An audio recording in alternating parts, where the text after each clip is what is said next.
Creativity. It's a word that has haunted me for half a decade, keeping me awake at night. What does it truly mean? Is it originality, rebellion, or is it the universe's way of trolling us into making stuff?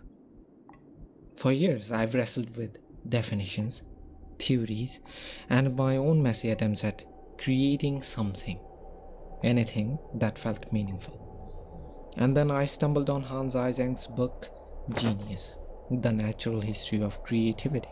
It is not just a book, it's a mirror that shows how rare true genius is, and how much of creativity is just showing up day after day, even when the world tells you to sit down.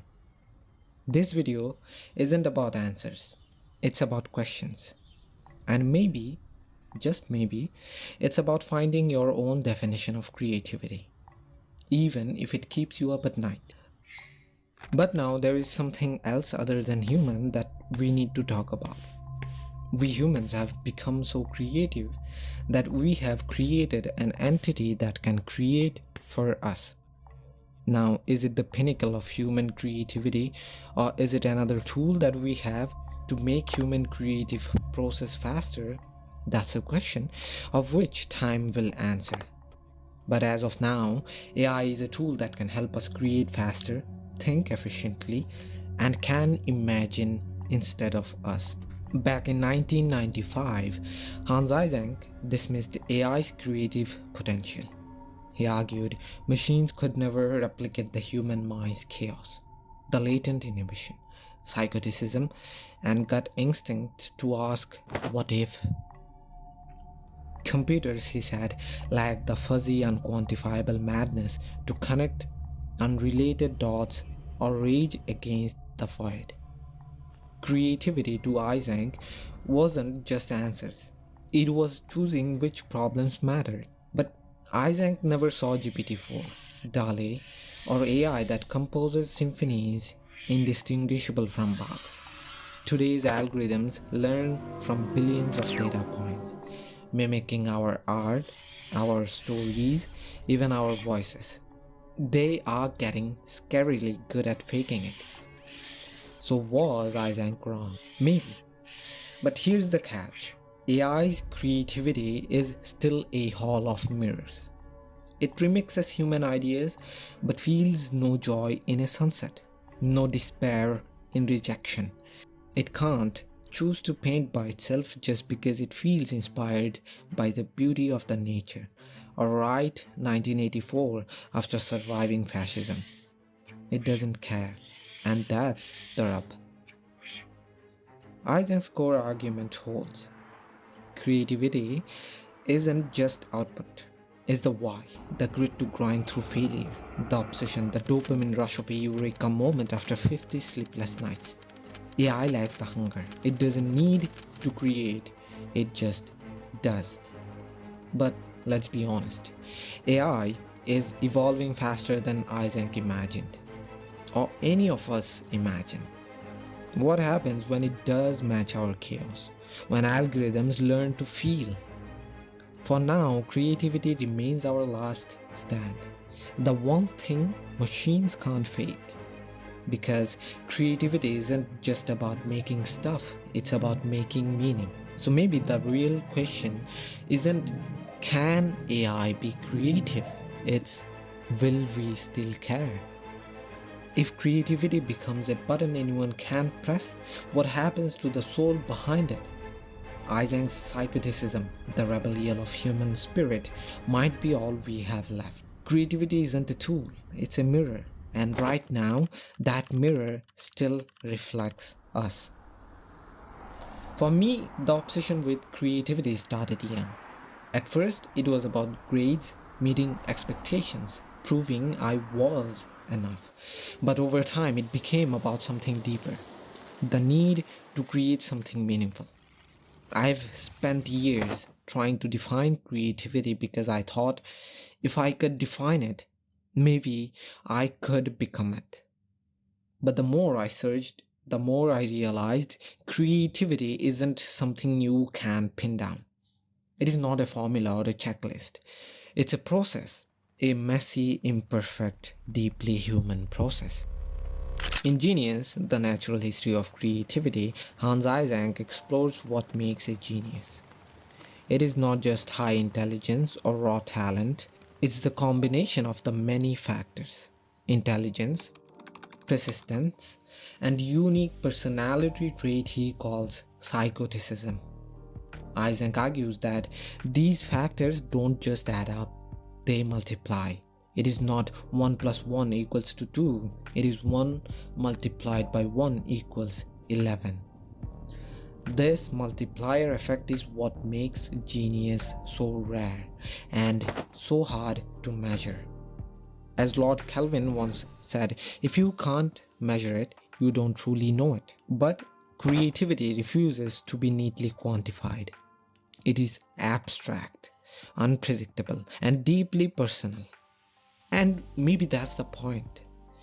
Still, Eysenck presses on. He tries to quantify and measure creativity as much as possible. Quoting Edward Thorndike, who famously stated that everything that exists in some quantity and can therefore be measured. Flaubert took it a step further, claiming that poetry is as exact a science as physics, an idea Martindale supported in 1990. For Eysenck, creativity wears two masks. First, as a trait, a raw, untamed capacity for originality. Second, as an achievement, where that potential is forged into something that changes the world. But here's the twist: what we call genius today might be dismissed as madness tomorrow, or vice versa. Take Beethoven, deaf, isolated, and dismissed as too radical in his time. His symphonies were once called a cacophony of errors. Today, they're the soundtrack to human triumph. Eysenck argues that true genius isn't just talent, it's eminence. Recognition that often comes long after the creator is gone. Mendel's genetics, ignored for decades. Semmelweis's life-saving hygiene, mocked until he died in an asylum. As Emerson said, genius always finds itself a century too early. But why does society resist originality? I would say simply because of fear of the unknown. Society resists originality because it disrupts the familiar.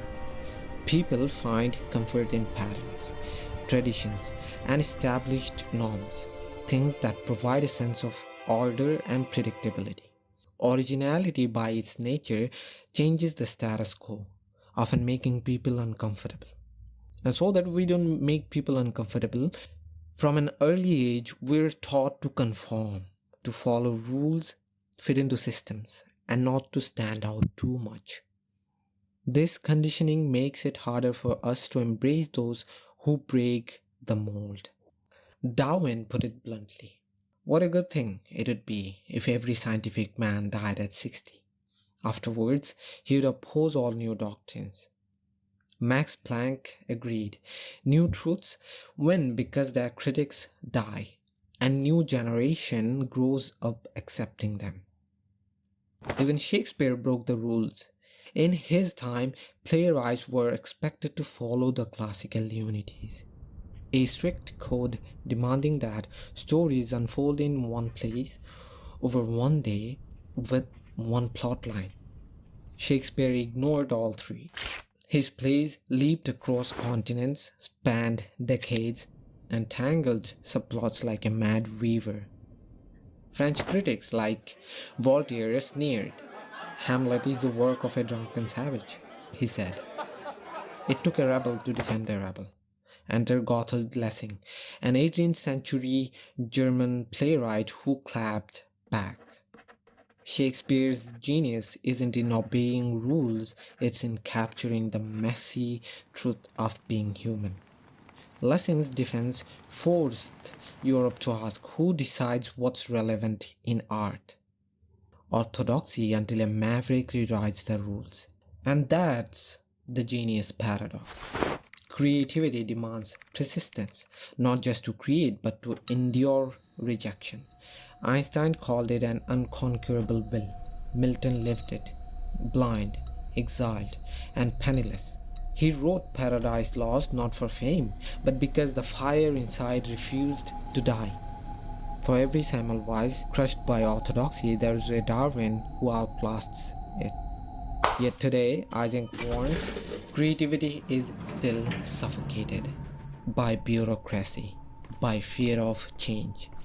We praise innovation in theory, but punish it in practice. As Matthew Arnold wrote, society often buries its rebels, only to build monuments on their graves. So is genius born or made? Perhaps it's both, a spark of madness, tempered by the grit to burn anyway.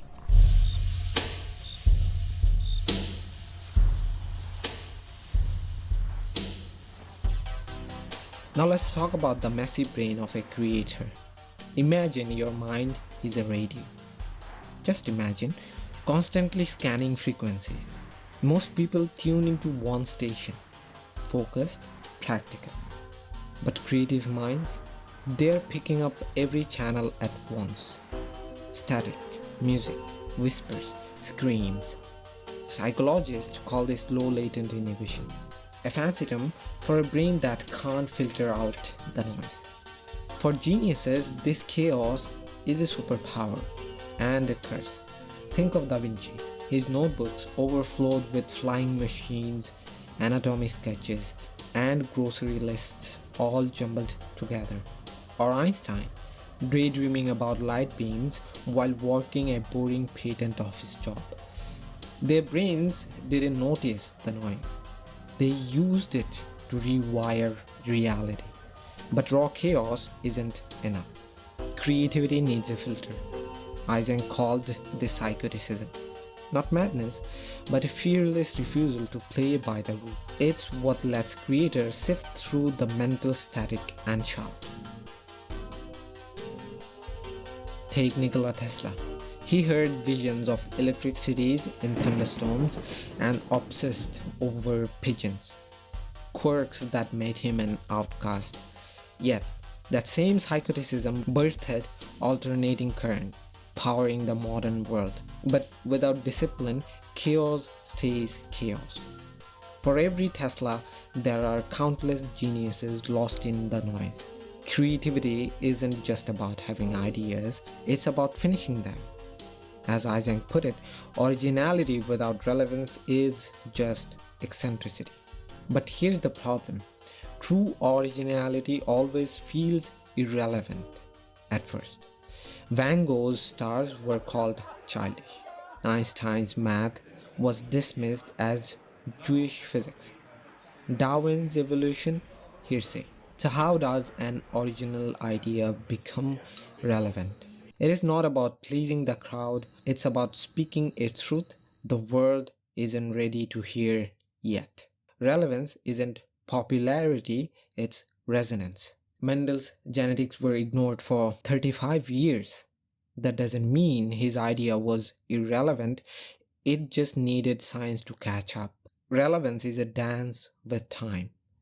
Original ideas either predict the future like Orwell's 1984, expose a hidden present like Frida Kahlo's raw self-portraits, or heal an ancient wound like Marie Curie's radiation research. Your eccentric idea becomes relevant when someone else says, "Wait, this solves my problem." It is not about changing your idea. It is about world changing around it. So yes, originality is rebellion. But rebellion only matters when it lights a fire others want to carry. As Eysenck knew, genius isn't just creativity. It's stubbornness with a purpose. So is creativity written in our DNA? Eysenck's answer is kind of. He introduces emergenesis, a term as cool as it sounds. Imagine genes as puzzle pieces. Most of us inherit common edges, a knack for math, a flair for words. But geniuses, It's the rare combo where pieces click in ways no one saw coming.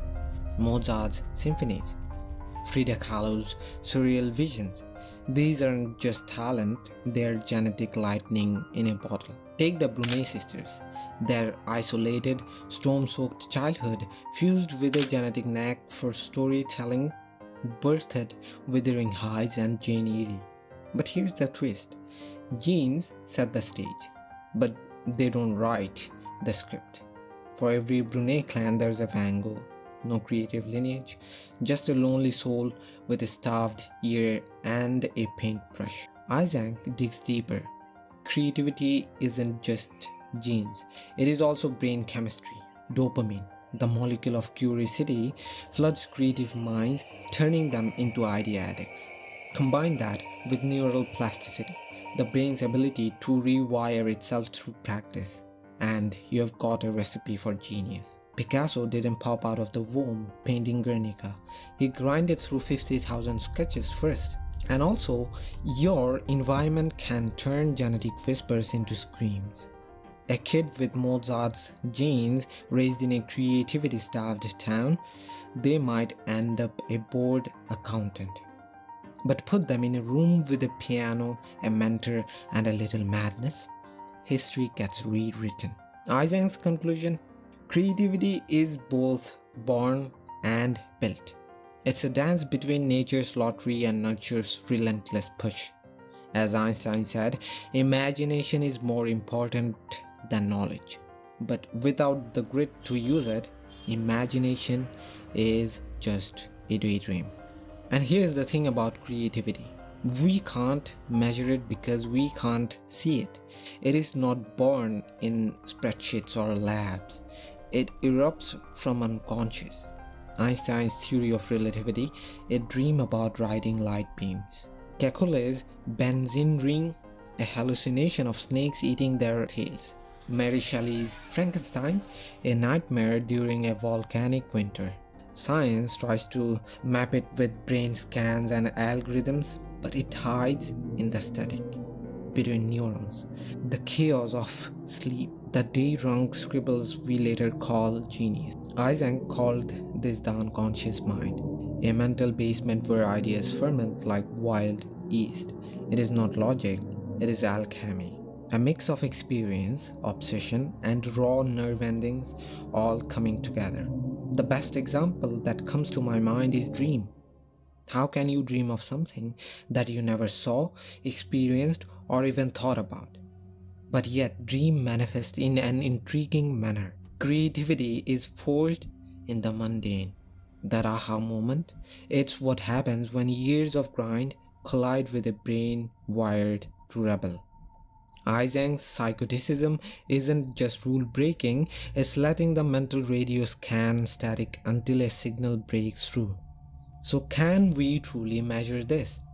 Eysenck tried. He mapped brains, tracked traits, dissected genius. Yet, even he admitted creativity's core is a black box. We see the lightning, never the storm. Maybe that's the point. Creativity isn't a science, it's a love letter from the unconscious. Messy, urgent, and gloriously human. For years, I thought creativity was a lottery I hadn't won.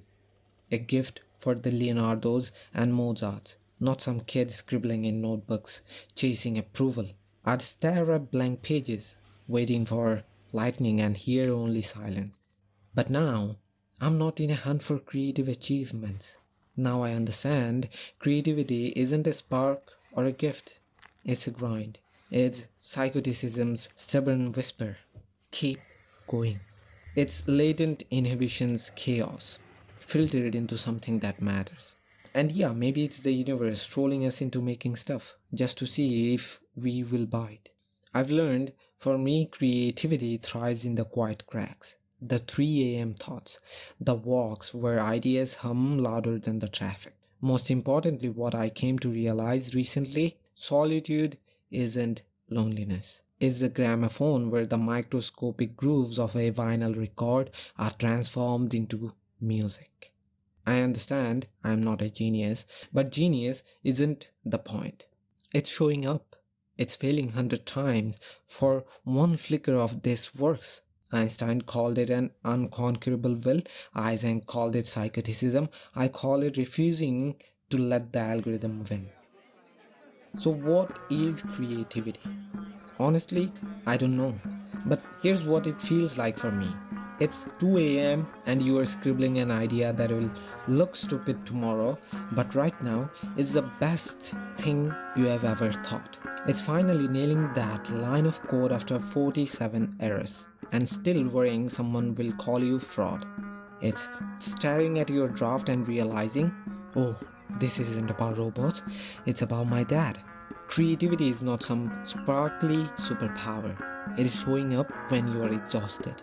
It's saving 100 versions of a file named final. It's cringing at your old work but keeping it up because someone out there needs it. Eysenck says genius is trait multiplying, but screw traits. My genius is ADHD, hyperfocus, and spite. It's creating because they said I could not, because quitting the noise in my head hurts more than failing. Here's the truth. Creativity is just refusing to let the world make you small.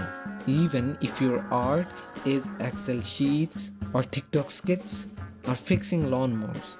Even if nobody cares yet. So go make that weird thing, mess it up, try again. And when someone asks why you bother, tell them because it's Tuesday, because I'm alive, because fuck it. Thanks for watching. Peace.